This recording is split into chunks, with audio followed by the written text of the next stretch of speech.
தமிழக வெற்றி கழகத்தின் தொண்டர்களுக்கு சோலையின் பணிவான வணக்கம். தமிழக வெற்றி கழகத்தில் நானும் தொண்டனே. நம்ம சேனலில் நம்ம எப்பயுமே தளபதி விஜய் அவர்களை பற்றி தான் பேசுவோம், பேசிக்கிட்டே இருப்போம். இப்போ ஒரு புது ஐட்டத்தை இறக்கி விட்ருக்காங்க. யார்? அந்த பிடி செல்வகுமார் வரலாறு. தளபதி விஜய் அவ்வளோ பெரிய ஒரு வாழ்க்கையை கொடுத்துருக்காரு. அப்போ நம்ம தளபதி விஜய் மேலேயே வளர்த்த கடா மார்பில் பாயும் அப்படிம்பாங்கல்ல, அது அந்த பிடி செல்வகுமார் தான். பிடி செல்வகுமாருக்கு தளபதி விஜய் அவர்கள் ஏகப்பட்ட உதவி செய்திருக்கிறார்.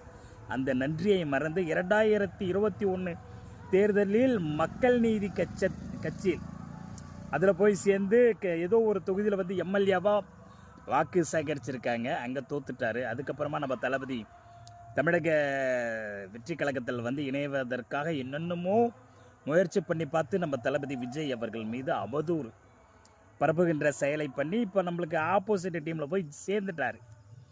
அதாவது தளபதி விஜய் அவர்கள் நல்லது தான் பண்ணுறாரு, பண்ணிக்கிட்டு இருக்கார்.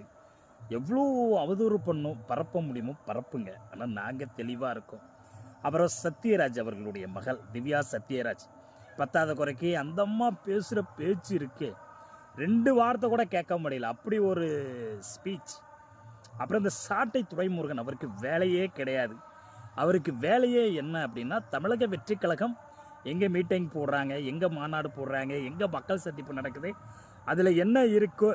இப்போ ஈசா சிங் மேடம் நம்மளுடைய புஷி ஆனந்த் சாரை பொதுச் செயலாளரை கொஞ்சம் தள்ளி விட்டாங்கல்ல, அதெல்லாம் ஒரு நியூஸு. யாருக்கு? சாட்டை துரைமுருகன் அவர்களுக்கு.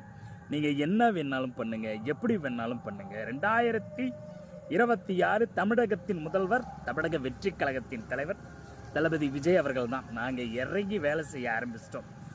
அதாவது எங்களுடைய கொள்கை, தமிழக வெற்றி கழகத்தினுடைய கொள்கை உழைக்கிறது, மக்களுக்கு உண்மையாக இருக்கிறது. 2026 தமிழகத்தின் முதல்வர் தளபதி விஜய் அவர்கள் இதை எல்லாத்தையும் கடந்து வெற்றி பெற்று அரியணையில் அமருவார் தளபதி விஜய் அவர்கள். நன்றி நண்பர்கள்.